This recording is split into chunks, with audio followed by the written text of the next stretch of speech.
আসসালামু আলাইকুম ওয়া রাহমাতুল্লাহি ওয়া বারাকাতুহু। হ্যালো দেখব পক্ষ থেকে সাত বাগানে সবাইকে স্বাগতম। বন্ধুরা সবাই কেমন আছেন? আশা করি সবাই ভালো আছেন, আমিও ভালো আছি। বন্ধুরা তো চলে আসলাম, বেলা 12টা বাজে, 12টা 5 বাজে, একটু মানে 12টার একটু বেশি বাজে আর কি। তো আমরা বলতে পারি 12টার পরে চলে আসছি বন্ধুরা ছাদে হাঁস মুরগিগুলো দেখার জন্য। যদিও আজকে আকাশ একটু মেঘলা, দেখেন চারদিকে একটা গুমোটি আবহাওয়া, কিন্তু প্রচুর গরম, ভ্যাবসা গরম। ভিডিও 5 মিনিট করতে গেলে মোবাইল বন্ধ হয়ে যায়, এত করুণ অবস্থা। এবং এই গরমের মধ্যে হাঁস মুরগিগুলো, বিশেষ করে রাজহাঁসগুলো নিজেরাই কল খুলে পানি খায়। আপনাদের সেই ভিডিওটা দেখাবো আজকে, একটু সরাসরি দেখাবো কীভাবে কল খুলে পানিগুলো কীভাবে খাচ্ছে সেটাও দেখাবো। তো বন্ধুরা দেখতে পাচ্ছেন ছাদে কী অবস্থা, প্রচুর গরম। যদিও আকাশ একটু মেঘলাতে আবহাওয়া, কিন্তু সেই মেঘলাতে আবহাওয়ার ফলাফল কিছুই পাওয়া যাচ্ছে না। প্রচুর গরম, প্রচুর গরম। আবারও গরম শুরু হয়ে গিয়েছে। মাঝখানে বেশ কয়েকদিন ভালোই ছিল, দেখতে পাচ্ছেন আকাশে কোথাও রোদ নেই, কিন্তু একটা ভ্যাবসা গরম চারিদিকে। এই রাজহাঁসগুলো এখনই কল খুলবে, তো আমরা দেখি ভিডিও করার মধ্যে কল খোলাটা ধরতে পারি কিনা। না ধরতে হলো পানি দেখায়, সেটা দেখাবো আমি। তো বন্ধুরা এই ড্রামটাকে আমি নিয়ে যাব, নিয়ে ওখানে খুলবো এখন। তারপরে দেখবেন ওরা নিজেরই কল খুলে ফেলবেন। চলুন বন্ধুরা আমরা দেখতেছি, নিজেরা নিয়ে এখন ওরা নিজেরই কলটা খুলবে। তো কলটা খুলুক, সেটা আমরা দেখাবো। রাখলাম, ওরা নিজের কলটা খুলে নিজেরাই পানি খাবে, দেখাবো সেটা। তো বন্ধুরা কেমন লাগলো ভিডিওগুলো সেটা অবশ্যই কমেন্ট করে জানাবেন। আর আপনারা ছাদে মুক্ত অবস্থা যারা হাঁস মুরগি পালন করেন, তারা হাঁস মুরগিগুলো কীভাবে রাখেন সেটা অবশ্যই কমেন্ট বক্সে লিখে পাঠাবেন। যেহেতু আমিও হাঁস মুরগি মুক্ত অবস্থায় পালি, তবে আমার হাঁস মুরগিগুলো কিন্তু প্রচুর গরমে মারা গিয়েছে। সেটা বাচ্চা বেশি মারা গিয়েছে বড় মুরগি থেকে। তো বড় মুরগিও রিকভারি করছে, চারদিকে ফ্যান লাগানো হয়েছিল বন্ধুরা। সর্বোপরি হাঁসগুলোকেও ভ্যাকসিন করা আছে। দেখতে পাচ্ছেন আমার দন্দুল গাছগুলো, প্রচুর দন্দুল হইতেছে। দেখেন কি পরিমাণ দন্দুল, গাছ ভরে গিয়েছে দন্দুলে। ওদেরকে তেমন ফাত আনছি, সেটাও দিব আজকে। তো বন্ধুরা সেটা দিব, এবং উপরে ভিডিওগুলো আশা করি দেখাবো একটা পর্যায়ে। তো চলুন বন্ধুরা আমরা একটু সেটার ভিতরে যাচ্ছি, কী অবস্থা আছে সেটা দেখে। দেখেন হাঁসগুলো এই যে খুপের 12টা বাজে আছে, এটা একটা মুরগি রাখা খুব ছিল। দেখতে পাচ্ছি চীনা হাঁসগুলো পানি দেওয়া হয়েছে, প্রচুর পানি পান করছে, যেহেতু গরম সহ্য করা যাচ্ছে না। আর এগুলো শেডের থেকে মুক্ত করেছিলাম, সেগুলো ভয় দেখেন পলায় রয়েছে। আর এই যে আমার সিল্কি মুরগি ডিম পাড়তে আসছে, দেখে সাথে একটা দেশি মুরগিও আছে, দুজন একসাথে বসছে। দেখি কত ডিম পারে, সেটা হয়তো এই ভিডিওতে দেখাতে পারবো না, তো ডিমগুলো দেখাতে পারবো। তো বন্ধুরা দেখতে পাচ্ছেন কুজে, দেখেন কত মুরগি কুজো বসছে, একটা লাইন দৌড়ে বসে আছে। এদের জন্য মুরগি ডিম পারতে পারে না। দেখতে পাচ্ছেন ডিমের জন্য অনেকগুলো শেড তৈরি করে দিয়েছি। তো বন্ধুরা দেখেন, ওই দেখেন আপনাদের সবাইকে স্বাগত জানালো তার বাঘ দিয়ে, মোরগের ডাক দিয়ে। দেখতে পাচ্ছেন এই ভিআইপি ভাবে বসে আছে। এটা পাহাড়ি মোরগ ছিল, সেই জায়গাটা ও দখল করেছে। তো পাহাড়ি মোরগ একটা বড় হয়ে আসতেছে, তো সেও জায়গা দখল করবে। এই দেখেন আজকে ছাড়ছি, দু একদিনের মধ্যে জায়গা দখল করবে আশা করি। দেখেন এটা হলো শৌখিন মোরগ, এর ভাবই অন্যরকম, জমিদার স্টাইলে থাকে। তো বন্ধুরা চলুন আমরা দেখি কীভাবে হাঁস কল খুলে, অলরেডি কল খুলে ফেলেছে। তো আমরা শুধু পানিটা দেখাবো কীভাবে পানি খাচ্ছে।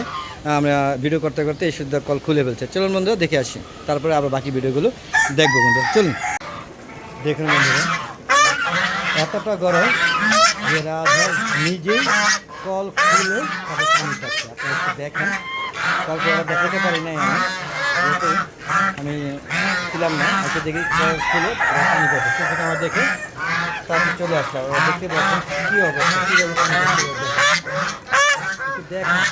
এতটাই গরম, এতটাই তাপ প্রবাহ যে রাজহাঁসগুলো গরমে অস্থির হয়ে গেছে, যার কারণে বাধ্য হয়ে নিজেই খুলে পানি খাচ্ছে। যদিও বন্ধ করতে পারবে না, হ্যাঁ পানি বেশি থাকবে, তাই আমি চলে আসছি, ভিডিওটা দেখাচ্ছি। তারপরে আমরা কলটা বন্ধ করে দিব। আর এখন বলার সময় বাকি আছে। দেখেন মানে অতিরিক্ত গরম, এত গরম যে রাজহাঁস কী অবস্থা হইলে যারা পাগলামিটা করে একটু দেখেন। তো বন্ধুরা এরকম সুন্দর সুন্দর ভিডিও পেতে চাইলে অবশ্যই ভালো দেখো, চ্যানেলের পাশে থাকবেন এবং আপনারা সাবস্ক্রাইব করে তারপর বেল আইকনটি ক্লিক করে দিয়ে অল বাটনে ক্লিক করে দিয়ে দেবেন। তো দেখতে থাকুন বন্ধুরা। দেখতে পেলেন কীভাবে হাঁস গরমের চোটে কলে নিজেরই টেপ খুলে পানি খাচ্ছে, সেটা আপনারা দেখালাম। তো কলটা নিজেরাই খুলেছে, কিন্তু লাগাইতে পারে না, তাকে আমাকে লাগাই দিতে হয় বন্ধুরা। হ্যাঁ, ওরা খুলতে পারে কিন্তু লাগাতে পারে না, খুললে ওই মুখ দিয়ে খুলে খুলে হ্যাঁ কলের মাথাটাও ভেঙে ফেলেছে।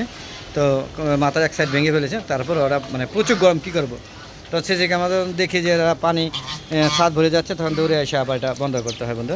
তো চলুন আমরা এখন একটু কবুতর শেড এবং মুরগি রাখার শেডে যাবো, যেখানে হাঁস মুরগিগুলো রাতে থাকে আর কি। চলুন যাই, যেতে থাকি।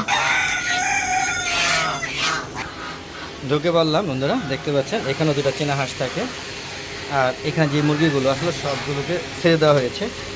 দেখেন ওরা এখানে ডিম পারছে, 2-3টা বন্ধ করে দিয়েছে। তো যে আনছি পাত্র আনছি, ওগুলো স্প্রে করব আর এই ময়লাগুলো পরিষ্কার করবো বন্ধুরা। তো আগে একটা ভিডিও দিচ্ছি, দেখতে পাচ্ছেন আমার মোরগগুলা, একটা কলমে লাইট ব্রাহ্মা, একটা আমেরিকান ব্রাহ্মা, তারা এখানে থাকে, এরা ভদ্র। এগুলোকে বিক্রি করে দিব, যদি কারো লাগে আপনাদের, যাদের দুইটা মেল আছে ফিমেল আছে, মেল নাই, তারা আমার কাছে যোগাযোগ করতে পারেন। এটা কলমের লাইট আর এটা আমেরিকান ব্রাহ্মা, এদের বয়স 1 বছর প্লাস। যদি কারো লাগে অবশ্যই আওয়াজ দিবেন, 1 বছর প্লাস। দেখতে পাচ্ছেন কত সুন্দর মুরগিগুলো। আর মুরগিটা ওষুধ খাওয়ানো হয়েছে, বেশ মোটামুটি সুস্থ আছে, আশা করি সুস্থ হয়ে যাবে বন্ধুরা। আর এই যে 3টা এখনও টিকে আছে, বাকি সবগুলো শেষ। দোয়া করবেন এরা যেন টিকে থাকে, তবে 3টাই মোরগ, তাও বেঁচে থাকুক, দোয়া করবেন বন্ধুরা। আর এই যে আমার কবুতরে শেড, দেখেন কত সুন্দর কবুতরগুলো চারিদিকে বসে আছে, দেখতেই পাচ্ছেন কত সুন্দর। আর বন্ধুরা আমি কিন্তু কবুতর দিয়ে ডিম ফোটাই, মুরগির ডিম। দেখেন এই যে এখানে একটা মুরগির ডিম বসে আছে, নিয়ে বসে আছে, দেখাতে পারছি কিনা জানি না, ওই দেখুন বসবে, বাচ্চা একটা ফোটাইছে আর আবার ডিম দিয়েছি। দেখেন এখানে মিশরি ফার্মিগুলো অ্যাডাল্ট হয়ে আসছে মোটামুটি, এদের বয়স 3 মাস হয়ে গিয়েছে, আশা করি এদের খুব শীঘ্রই বের করে দিতে পারি। তো বন্ধুরা চলুন আমরা বের হয়ে যাই, যদিও ভিডিওটা বেশি বড় করতে চাচ্ছি না, চলুন বের হয়ে যাচ্ছি। তো বন্ধুরা বের হয়ে যাচ্ছি, এই বের হয়ে গেলাম বন্ধুরা, দেখতে পাচ্ছেন। কেমন লাগলো আমার সাথে আজকে কর্মযোগ্যগুলো, সেগুলো অবশ্যই কমেন্ট বক্সে কমেন্ট করে লিখে পাঠাবেন। আর যদি আমার চ্যানেলটা ভালো লাগে, আমার ভিডিওগুলো যদি ভালো লাগে, অবশ্যই আমার চ্যানেলকে সাবস্ক্রাইব করে পাশে বেল আইকনটি ক্লিক করে অল বাটনটা ক্লিক করে দেবেন। আর যদি ভালো না লাগে, দেখতে থাকেন, আশা করি সবাই ভালো লাগবে, সবারই ভালো লাগবে। আর আপনারা অবশ্যই আমার ভিডিওগুলো স্কিপ না করে সম্পূর্ণ ভিডিওগুলো দেখবেন বন্ধুরা, এই আশা ব্যক্ত রেখে আজকের মতো ভিডিওটা শেষ করব। আর প্রতিদিন বিকাল 3টা বাজে নতুন নতুন ভিডিও ছাড়ে, সেগুলো দেখা আমন্ত্রণ জানিয়ে, 3টার পরে নতুন নতুন ভিডিও ছাড়ে, সেগুলো দেখা আমন্ত্রণ জেনে আজকের মতো ভিডিও শেষ করছি বন্ধুরা। আসসালামু আলাইকুম রাহমাতুল্লাহি ওয়া বারাকাতুহু। বন্ধুরা সবাই ভালো থাকবেন, আবার নতুন কোনো পর্ব, নতুন কোনো ভিডিও নিয়ে আবার হাজির হচ্ছি। ততক্ষণে হ্যালো দেখো চ্যানেলের পাশে থাকবেন, আর আমার চ্যানেলটাকে সাবস্ক্রাইব করে পাশে বেল আইকনটি ক্লিক করে অল বাটনটা ক্লিক করে দেবেন বন্ধুরা। খোদা হাফেজ, সবাই ভালো থাকবেন, দোয়া করি, আমার জন্য দোয়া করবেন বন্ধুরা।